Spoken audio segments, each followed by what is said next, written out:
दोस्तों ये अब तक की सबसे बड़ी ब्रेकिंग न्यूज़ है कि कप्तान की हिफाजत की जिम्मेदारी गुमनाम हीरोज ने संभाल ली है।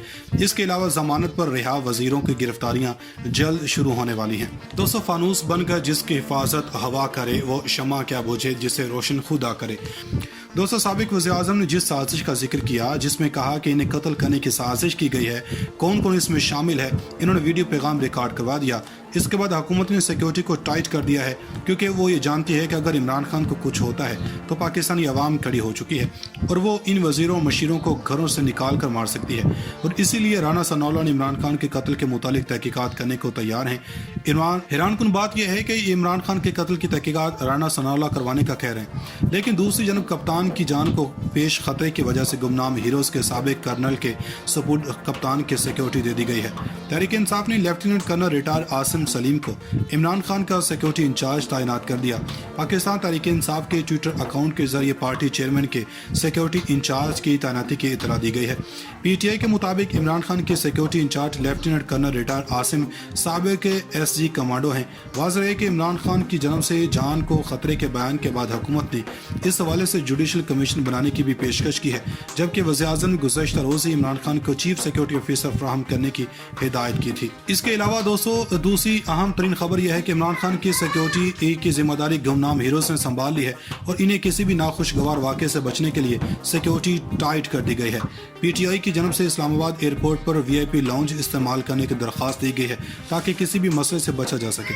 दरख्वास्त में कहा गया है कि इमरान खान को वीआईपी लाउंज इस्तेमाल करने की इजाज़त दी जाए, इन्हें वो लाउंज इस्तेमाल करने दिया जाए ताकि वो किसी भी नागहानी सूरत-ए-हाल से बच सके। दोस्तों इमरान खान को वीआईपी लाउंज इस्तेमाल करने की इजाज़त दी जाए, इन्हें वो लाउंज इस्तेमाल करने दिया जाए ताकि वो किसी भी नागहानी सूरत-ए-हाल से बच सकें।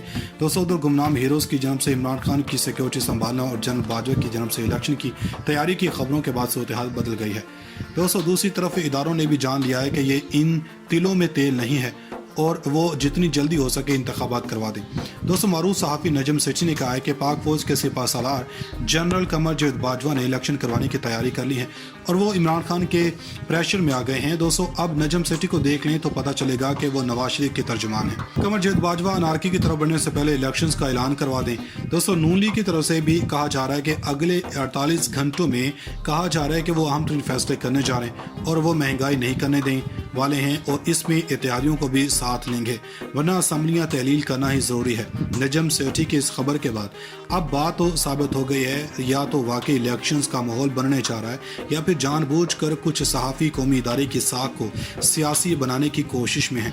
इसके अलावा नजम सेठी की बीवी जुगनू मोहसिन हाल ही में मुस्लिम लीग नून ज्वाइन कर चुकी हैं। दोस्तों नवाज शरीफ की जनब से पाक फौज के बयानियों को एक बार फिर हवा देने के अहकाम जारी कर दिए हैं। आइंदे दिनों में पाक फौज के खिलाफ वर्जा सराई की जाएगी। कहा जाएगा कि फौज इमरान खान के साथ है और डील कर चुकी है और नून लीग हमेशा इसके खिलाफ थी और वोट की इज्जत दो का नारा इसीलिए लगाया गया था। नवाज शरीफ चाहते हैं कि जो साख मुतासर हुई है इसको दोबारा हासिल किया जा सके। दोस्तों इससे भी बड़ी पेशरफ सामने आई है कि अली वजीर और मोहसिन दावड़ जो कि पाक फौज पर हमलों के अलावा पाक फौज के खिलाफ प्रोपेगेंडा करने और जलसे करने और इसी तरह के नारे लगाने पर जो दहशतगर्दी और इसके पीछे वर्दी है कि जेलों से निकाला गया और इन पर मुकदमात भी खत्म किए गए और आसिफ ज़रदारी ने इन्हें वजीर बनाने के लिए कोशिशें पूरी की।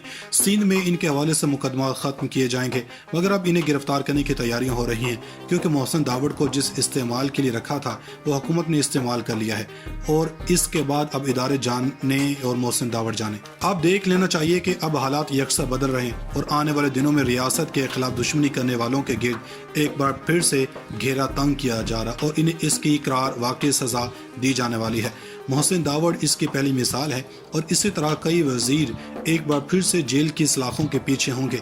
दोस्तों नून लीग की कोशिश होगी कि अब इस कम से कम वक्त में जब ऐलान किया जाए और निगरान हुकूमत बनाई जाए तो इससे पहले अपनी ऊपर मुकदमात ख़त्म करवाएं और मरियम नवाज और नवाज शरीफ के केसेस ख़त्म करवाए जाएं। लेकिन दोस्तों सवाल ये पैदा होता है कि भारी मार्जिन के साथ अगर इमरान खान आ जाएं तो वो इनके खिलाफ मुकदमात दोबारा रीओपन कर सकते हैं। तो इसको जवाब हाँ में है क्योंकि वो इन्हें एनआरओ नहीं देना चाहते।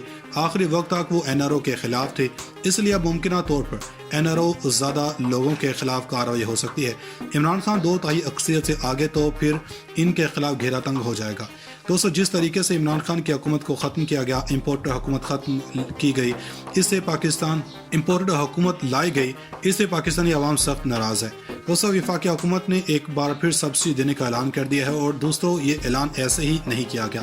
پیٹرولیم مصنوعات کی قیمتیں جن کے بارے میں کہا جا رہا تھا کہ IMF سے وعدہ کیا گیا تھا پیٹرولیم مصنوعات پر سبسڈی ختم کی جائے، لیکن اتحادی جماعتوں کی جانب سے ساتھ نہ دینے پر حکومت نے فیصلہ کیا ہے کہ وہ عوام پر مہنگائی کا ایٹم بم گرانے کا سہرا اپنے سر نہیں سجائے گی اور پاکستانی عوام سے مزید گالیاں نہیں کھا سکتی۔ پاکستانی عوام میں پہلے ہی ان کے خلاف نفرت بڑھ رہی ہے۔